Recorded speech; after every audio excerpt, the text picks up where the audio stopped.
What's going on, guys? My name is Mr. Hurricane, and I'm here today with a Madden NFL 25 mock draft from Connected Franchise mode, as this was one of the first things I wanted to test as soon as I got into the game, and so I simulated through a full year of franchise mode just to get to the offseason and show you guys the NFL draft and how it is this year with the draft classes back in after a year hiatus, and we had them in Madden 12. I had a blast doing the Vikings franchise and drafting players like Jamel Fleming and Nate Pollard and having them become stars on my team.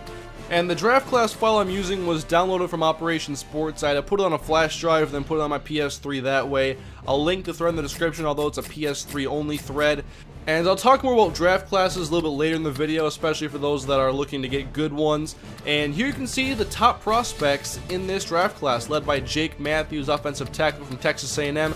Johnny Manziel was the top quarterback, and Jadeveon Clowney was predicted to be a top 5 pick. And so the first pick in the draft was the Miami Dolphins. I wanted to see the logic would do this here. That's the whole point of the mock draft for me, and to see where the prospects are rated. And so the Dolphins let the clock run down, and they make a selection of Donald Hawkins, who was the 3rd rated left tackle on the board, but he was still a top 5 predicted pick. And I like this pick because it takes away a lot of the predictability from the computer, which is a very good thing. And so they still take a top 5 pick. It still fills a need. And they didn't take like a quarterback or anything, with Ryan Tannehill still very young on that roster.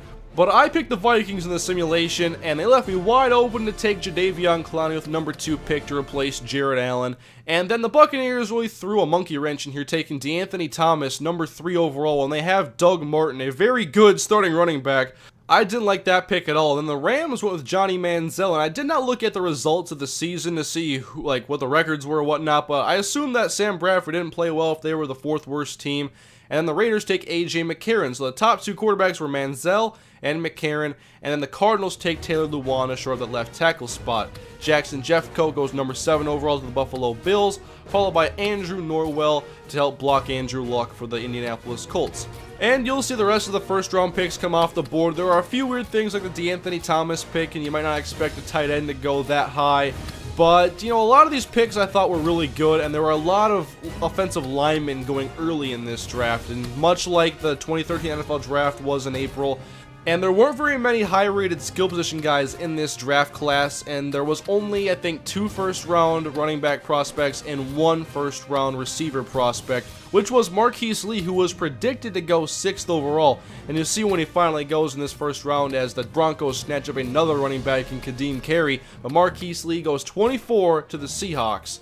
And I'd say the draft plays out a lot like it did last year. I believe last year there was issues like fullbacks going early, and we're not seeing that in this one. There's a lot of offensive linemen going early, and then there's a lot of guys that tumble a little bit, and some guys that get overdrafted by a tad.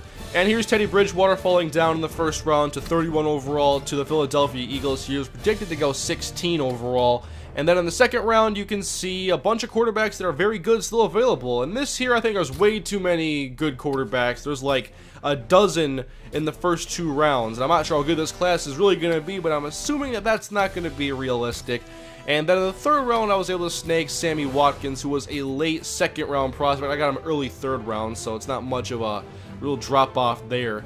And I don't want to spoil the entire offseason in case that it's basically the same for everybody, but you can see some of the signings around the league. I show a few of them here, but I like this one right here. This caught my attention. It looks like the Bengals are switching to a 3-4 in this simulation, and they moved Geno Atkins to end to better fit the defense. And I like that move right there. I'm assuming the logic is basically test whether his overall would be higher at that or not, and then you find out that it's actually a pretty good fit. So it does the change for the computer, and I think that's pretty cool. And there is no option to look through an entire draft order in the game, and so I have to show you guys the individual draft classes for each team, which I'm doing now. And now I wanted to talk a little bit about draft classes in particular, especially for those of you that are going to be making your own. Like, I'm probably going to be working on my own so that I can have one that's personable to me. Like, I don't want to have a draft class that a lot of people are using, because then everybody's going to be in my comment section telling me, like, who ends up being a very good player from it. I want to have my own draft class with unpredictability so that it just makes the suspense more fun. I don't like knowing things. I want to take in the experience and have it just play out naturally, basically. But if you guys want a hint in like your simulating your seasons in Dynasty mode and NCAA, and you want to get good classes, and you're complaining about how, like, underclassmen aren't committing to the draft. Like, Marquise Lee might not go to the draft in your simulation. I had the same issue when I was in Madden 12. Like, Justin Blackmon didn't go out, a lot of other players didn't. One thing you can do in your roster before you go into Dynasty mode in the first place is change their year to a senior, and that way they're going to have to graduate, and being a high overall, they're going to go to the pro draft anyway. And so that's how you get them. You force them in to your draft class, basically. That's one way to do it. I think it's the only way that I know. And so you can see in this class, I have a class that looks very familiar compared to probably a lot of the 2014 mocks out right now that people are making. So I'm pretty happy with this draft class, but I want to get one that is for me. I want to make my own, and I might even edit ratings on a separate roster file just so I can have like a correct number of quarterbacks in the first round and second round, and just give myself the best draft class for me and my Rams connected franchise that is coming up. But hopefully you guys enjoyed this NFL mock draft for Madden 25. Hopefully this helps you out if you're wondering what it was kind of like in this year's game and how the draft classes work. But thanks for watching, guys. Have a great day, and I'll see you later.